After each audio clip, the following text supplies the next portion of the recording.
So how I make my tea, it's very simple. Most people know about making tea, but there are some people who still do not know how to make tea, so I will show them how to. So I'll turn on the electric kettle, make sure the water is boiled completely. So I'll put some tea bags in here.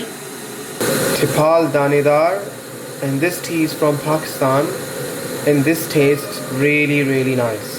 So I like sugar in my tea, so I take 2 teaspoons, little bit more. So water is boiled now. Put some water in here. Stir it with a teaspoon. Make sure the tea bag is completely dissolved into this water. So instead of liquid milk, I put powder milk into my tea. With powder milk, the taste of the tea is really good.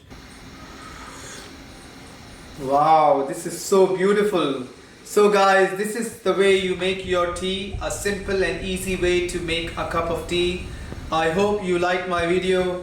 Please don't forget to subscribe my channel and hit that notification bell down below for all the latest videos. And I'll see you with my another interesting video. Thank you. Bye. Bye.